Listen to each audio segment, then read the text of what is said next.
Bonjour Sébastien, est-ce que tu peux nous expliquer en quoi le mental pose problème? Bonjour. Alors, déjà, c'est pas la fonction du mental qui pose problème.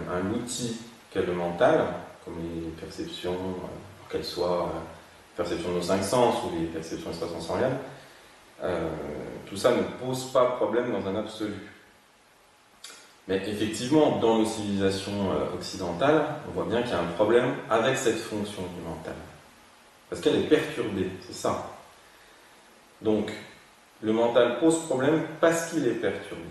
C'est pas le mental en lui-même. Je pense que c'est important parce qu'il y a beaucoup des fois des doctrines qui disent qu'il faudrait supprimer le mental, arrêter les pensées, etc., etc.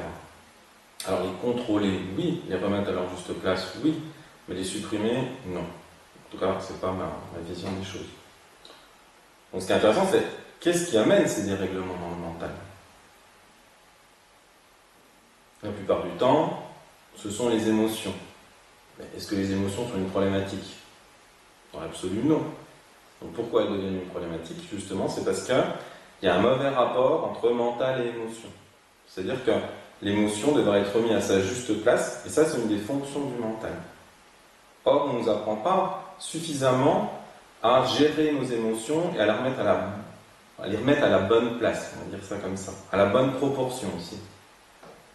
Si je me pique un doigt sur une ronce et que j'hurle pendant 3 semaines, il y a quelque chose qui est déréglé. C'est ce que font les enfants d'ailleurs, des fois ils tombent, puis tant qu'on ne les rassure pas, qu'ils n'ont rien, ils continuent à pleurer. Parce qu'ils ne savent pas encore juguler, remettre à sa juste place, sa juste valeur, sa juste quantité, le rapport entre sensation, émotion, et du coup qu'est-ce qu'ils font de cette sensation. Et ça, ce qu'est-ce qu'ils font, c'est le mental qui est censé gérer ça. Entre autres, le mental nous permet de décrypter la réalité de notre cerveau, nous permet l'analyse justement, c'est ce que je disais un petit peu au début de cette vidéo, l'analyse de ce que l'on perçoit. Tiens, pourquoi je sais que ça c'est une voiture, pourquoi je sais que c'est un mur, pourquoi je sais que c'est un humain? Parce que j'ai un mental avec plein de petits dossiers qui me permet de décrypter ce que je perçois. Mais c'est la même chose à la somnoluvie, mais c'est la même chose pour les odeurs. Si ça sent la lavande, je vais peut-être avoir l'image de la lavande, parce que je vais avoir un répertoire comme ça. Alors ça, c'est un premier point. Après, qu'est-ce qui peut perturber aussi le mental? Eh bien, puisque au niveau énergétique, on a un corps mental, on a des chakras qui sont aussi liés au mental. Donc, si l'énergie est perturbée, ça peut aussi perturber le mental.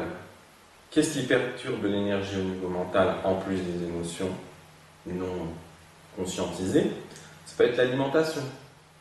Si je bois trop de café, il y a des chances que je vais mal dormir, mes pensées vont être déréglées. Alors, si je bois trop de café, mais ça peut être si je bois trop d'alcool, si je mange trop, etc. C'est-à-dire que toutes les fonctions digestives, quand elles sont atteintes, les pensées sont beaucoup plus difficiles. C'est pour ça que d'ailleurs, des fois, les gens qui mangent moins ou qui jeûnent ont souvent un mental beaucoup plus limpide, beaucoup plus clair. L'autre bazar qui est plus collectif, c'est que je ne suis pas tout seul à penser, les autres pensent aussi. Et vu qu'on est interrelié avec les autres, ce qui se passe, c'est que quand il y a beaucoup de pensées, quand il y a des attentats, quand c'est la rentrée scolaire, quand d'un seul coup le groupe humain se met à penser à quelque chose en boucle, bien, ça crée un égrégore, c'est-à-dire un amas de schémas de pensée. Et ces égrégores, de manière consciente, mais plus généralement non consciente, je peux être aussi réceptif de ça. Et ça vient polluer mes propres pensées. D'ailleurs, il y a de fortes chances que je pense que c'est moi qui ressens ça ou que c'est moi qui pense ça, alors que ce n'est pas le cas. Déjà, même à un niveau individuel, la plupart des pensées, elles sont comme une espèce de mode d'automatisme, de phénomène de répétition. C'est pour ça que c'est quand même intéressant de méditer et de pouvoir décider à quel moment je pense, à quel moment je ne pense plus.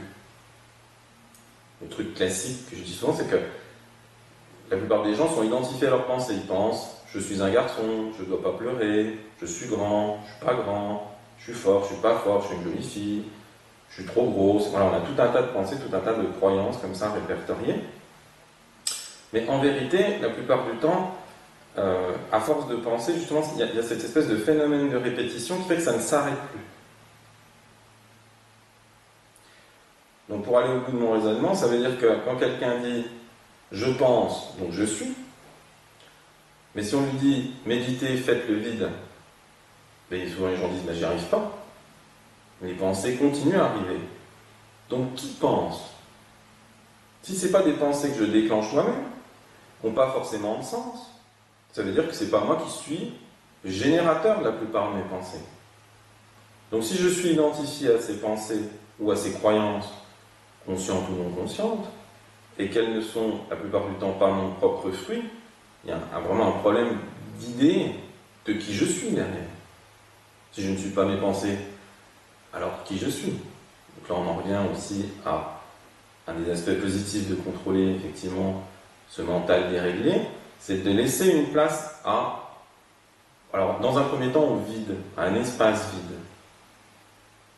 Et là, dans le vide, il n'y a rien. C'est ça qui est un peu chiant. Pourtant, dans ce vide, on sent qu'il y a une présence, qu'il y a une vibration, qu'il y a quelque chose d'autre. Alors, ça peut être d'un seul coup qu'on arrive à sentir un peu plus ce que l'on est. Qu'on est pas simplement un ego à moi, mais aussi une âme. Pourquoi pas un esprit, un soi. Ou on pourrait ressentir la présence d'une conscience beaucoup plus globale.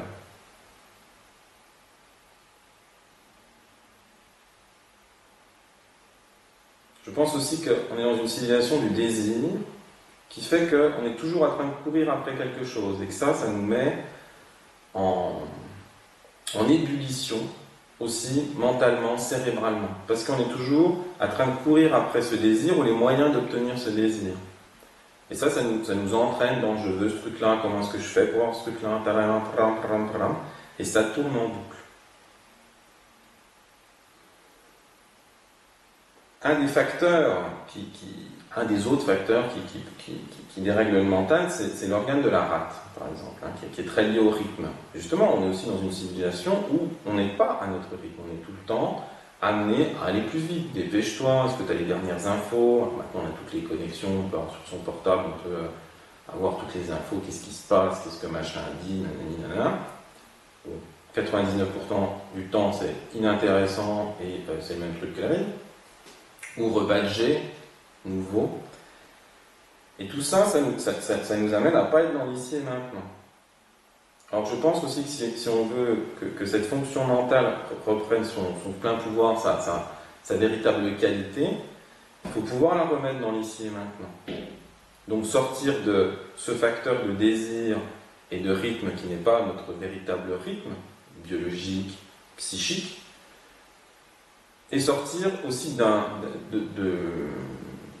l'autre facette du désir, hein, qui sont, je les appelle les deux mamelles de l'enfer, parce qu'il y a vraiment quelque chose comme ça. C'est deux sources de nourriture de perturbation, et donc l'autre source, c'est la peur. La peur aussi perturbe le mental. Elle nous fait penser, voire percevoir, des choses qui ne sont pas réelles. Ça, c'est une source de perturbation psychique majeure. Donc peut-être qu'une meilleure alimentation, être plus dans l'instant présent, arrêter la machine infernale du désir et de la peur, sont déjà des points primordiaux pour remettre en ordre à sa juste place cette fonction mentale. Qui, je le répète, est nécessaire. Si je n'ai pas de mental, c'est-à-dire que mon corps mental, mon hémisphère gauche, tout ça, ça ne sert à rien. Ah bon, bah, faut que je me fasse une ablation, ce qui est quand même assez douloureux, surtout si on l'a fait tout seul chez soi.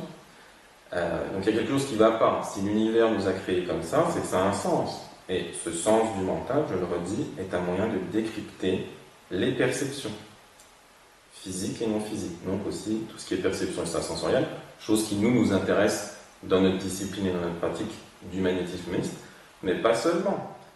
Puisque une des quêtes que chaque être humain pourra avoir, c'est qui suis-je et où suis-je? Mais pour répondre à cette question, il faut pouvoir décrypter la réalité. Et pour décrypter la réalité, j'ai besoin de mes perceptions et de mon mental. Voilà ce que je peux vous dire. Je ne sais pas si vous avez des questions. Est-ce que tu peux peut-être nous donner des conseils un peu plus pratiques, par exemple, pour sortir de la peur ou du désir? Comment est-ce qu'on fait concrètement? Ça mériterait une autre vidéo, effectivement. Parce que c'est un sujet très très important. Peut-être déjà de voir qu'est-ce que me rapporte la peur. Est-ce que concrètement, est-ce qu'avoir peur, ça m'est utile? Alors, moi je ne dis pas que ça ne peut pas être utile. Si j'ai un bus qui me fonce dessus, je vais peut-être avoir une réaction de peur et éviter le danger. Bon, très bien. Mais le reste du temps, est-ce que ma peur fait sens? Est-ce qu'elle n'est pas aussi anachronique par rapport à ce que je vis dans l'ici et maintenant? On sait que la plupart de nos peurs sont issues de problématiques de l'enfance, de mémoires de vie antérieure, etc., ou de peurs collectives. Pourquoi on va tous mourir à cause du réchauffement climatique, on va tous, les méchants terroristes, le prix du pétrole va remonter, enfin, si vous regardez les médias, il y a toujours plein de raisons pour avoir peur. Donc peut-être déjà couper la télé, par exemple. C'est bien, je dis ça, mais on est en train de faire une vidéo. Mais ralentir le rythme, déjà, aussi de tous les marchands de peur, qui est quand même un vaste moyen de contrôle, individuel et collectif. Ensuite, pour le désir, on y reviendra, je pense, à ces sujets-là, mais pour le désir, évidemment, on a besoin de désirer. Les gens qui sont sans désir, ils sont souvent en dépression, donc après, il n'y a plus de but, il n'y a plus d'envie. Donc le désir, il peut être un moyen au départ, mais à la fois, il est une source de destruction. Donc il faudrait aussi pouvoir le remettre à sa juste place. Est-ce que ce que je désire est vraiment utile? J'aimerais bien une 6e Ferrari. Bon, j'en ai déjà 5, peut-être faut que j'arrête, quoi. Est-ce que le rapport entre ce que je désire et la souffrance que me provoque le fait de ne pas avoir ce que je désire est bien proportionné? Est-ce que je ne ferais pas mieux de lâcher prise, puisqu'on n'a pas encore utilisé un des mots magiques? Et peut-être aller sur une autre voie qui est celle du contentement. Il y a beaucoup de gens qui ont plein de choses, qui ont des enfants en bonne santé, qui vivent dans des endroits cool, etc., etc. Ils sont quand même malheureux. Et, je sais pas, on peut y avoir des stars qui se suicident, par exemple. Donc il y a aussi quelque chose de, est-ce que je suis capable d'apprécier la vie? Est-ce que je suis capable d'apprécier ce que j'ai, ou est-ce que je suis dans une quête éternelle de me satisfaire? Mais en fait, derrière ça, je ne cherche pas à me satisfaire complètement. Je cherche aussi l'insatisfaction, parce que de l'insatisfaction, je peux repartir vers la satisfaction. Regardez le nombre de fois où vous avez voulu quelque chose dans vos vies, et puis quand vous l'aurez, vous serez enfin heureux. Puis le jour où vous l'avez, vous êtes heureux.